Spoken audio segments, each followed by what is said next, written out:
साल 1922 सिंध के तपते हुए सहरा।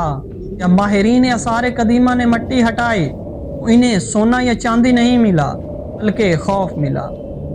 44 से जायद ढांचे जो दफनाए नहीं गए थे बल्कि वहीं गिरे जहां इनको मौत ने लपेटा था। हैरानी की बात यह है कि उनकी हड्डियों पर किसी किस्म के हथियार का कोई निशान नहीं मिला, ना कोई तीर चला, ना कोई तलवार चली।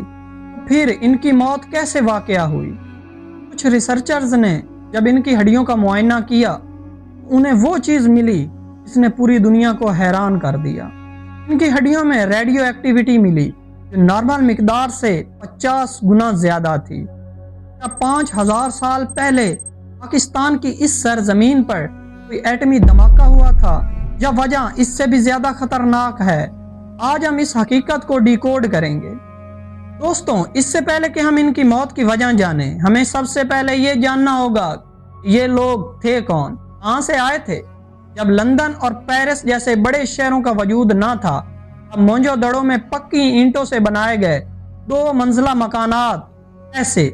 इनका वाटर मैनेजमेंट सिस्टम इतना हैवी था कि घर का गंदा पानी ढकी हुई नालियों के जरिए शहर से बाहर जाता था। अगर हम बात करें आज की, आज लाहौर और कराची में भी ऐसा सिस्टम आपको देखने को नहीं मिलेगा। तो फिर सवाल वही पैदा होता है, इतने ज़हीन लोग, इतना परफेक्ट शहर खामोश कैसे हो गया?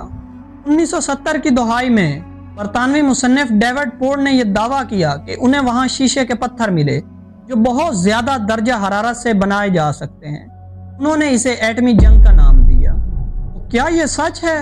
अगर हम फैक्ट पर बात करें तो हकीकत कुछ और निकलती है।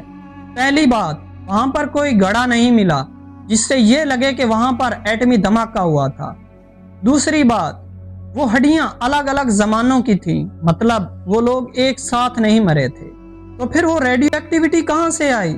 साइंस ये दावा करती है कि हो सकता है कि जमीन में मौजूद कुदरती यूरेनियम की वजह से हो, यानी कि एटमी जंग सिर्फ एक अफसाना थी। फिर असल कातिल कौन था? रिसर्च दावा करती है क्लाइमेट चेंज की तरफ। क्या सिंध ने अपना रास्ता बदला? कहत पड़ा, जल्जले आए, जो लोग तिजारत पर जाते थे उनके पास पीने को पानी ना रहा। आज 5000 साल बाद भी हम उसी जगह पर खड़े हैं। पाकिस्तान उन्हीं मुल्कों की लिस्ट में आता है जो क्लाइमेट चेंज की वजह से सबसे ज्यादा मुतासिर होते हैं।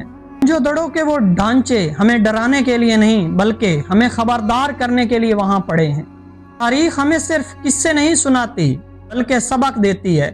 अगर हमने अपने कुदरती वसाइल की कदर ना की तो हमारी आने वाली नस्लें भी हमारे शहरों को मुर्दों का टीला कहेंगी।